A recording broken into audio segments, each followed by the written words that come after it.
You don't actually win arguments by being louder, not by having more words, emotions, or urgency. The harder you try to win, the more likely you are to lose control of how you're perceived.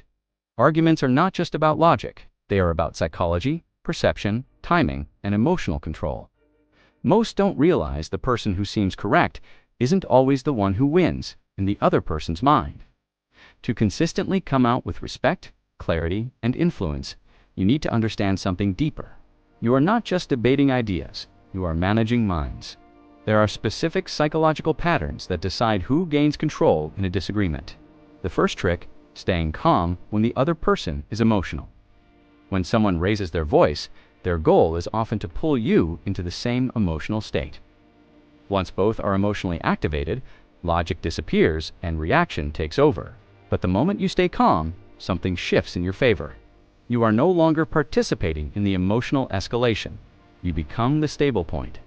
Psychologically, stability is perceived as confidence and control.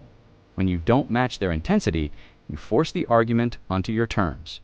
You slow the pace, reduce chaos, you begin to gain authority. The person who stays emotionally steady appears more rational, even if both sides have valid points. This doesn't mean you stay silent or passive. Your responses are measured. You pause before responding. You don't rush to defend every statement immediately. You let their emotional wave pass instead of getting pulled into it. That pause alone changes perception. It signals you are responding out of control, not impulse. The second psychological trick is controlling the frame of the argument. Whoever defines what the argument is about often controls where it goes. If someone says, "You never listen to me," and you defend specific moments, you've accepted their frame. The conversation is now about proving or disproving their emotional generalization. But if you shift the frame, you regain control. Instead of reacting to the accusation, bring it back to specifics or intent. You might respond, "I do want to understand what made you feel that way. Can you tell me what exactly felt like I wasn't listening?" Now the conversation is no longer a global judgment.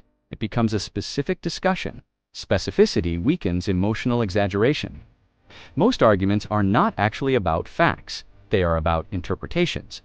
And interpretations are flexible. When you allow the other person's framing to stay unchallenged, you let them define the structure. But when you gently reshape it, you regain intellectual and emotional balance. The third psychological trick is strategic silence. Silence is uncomfortable in arguments, especially when emotions are high. Most people rush to fill it. They over-explain, repeat themselves, or add unnecessary justification. But silence creates pressure in a different way. It forces reflection. When you respond less and pause more, the other person is pushed to reconsider their intensity. They may start filling the silence with more explanation, detail, sometimes even contradictions. The less you speak, the more weight your words tend to carry. Silence removes desperation from your communication. It makes you seem less reactive and more deliberate. In psychological terms, deliberation is associated with confidence. This only works when silence is intentional, not avoidant. You are controlling its rhythm. The fourth psychological trick is asking better questions instead of making stronger statements. Most people try to win arguments by building stronger and stronger statements, but questions are far more powerful than statements in shaping thinking. A statement tells someone what to think. A question forces them to think. Instead of saying, "That doesn't make sense," ask, "What led you to that conclusion?" This shifts the dynamic completely. Now the other person is not defending against you, they are examining their own reasoning. When people explain their own logic, they often begin to see gaps in it themselves. Clarification-based questions like, "Do you mean this or something else?" Or "What would that look like in practice?" These reduce emotional intensity and increase cognitive engagement. Moving the brain from reaction to thinking mode, once someone starts thinking more deeply, the argument often becomes less rigid. This is an underrated psychological tool. It doesn't force agreement, it creates self-reflection.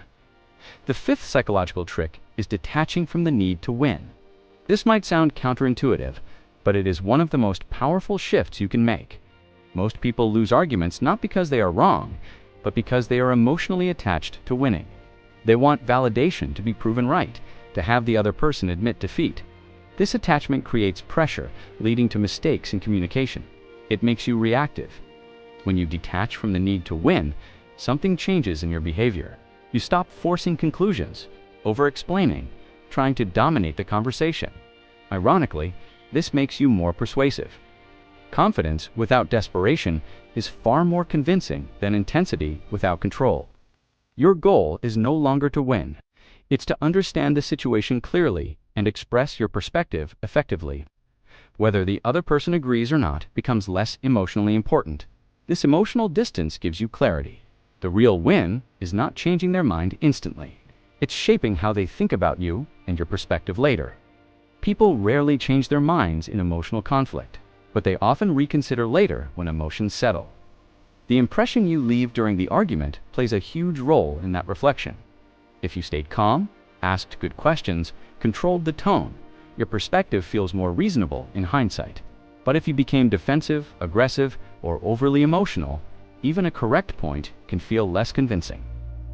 Winning arguments is less about domination and more about influence over time. Influence is built through control of emotion, clarity of communication, and psychological awareness. When you combine these 5 elements, something shifts. You stop arguing to fight, and you start communicating to influence. In most real-life situations, that is far more powerful than simply being right.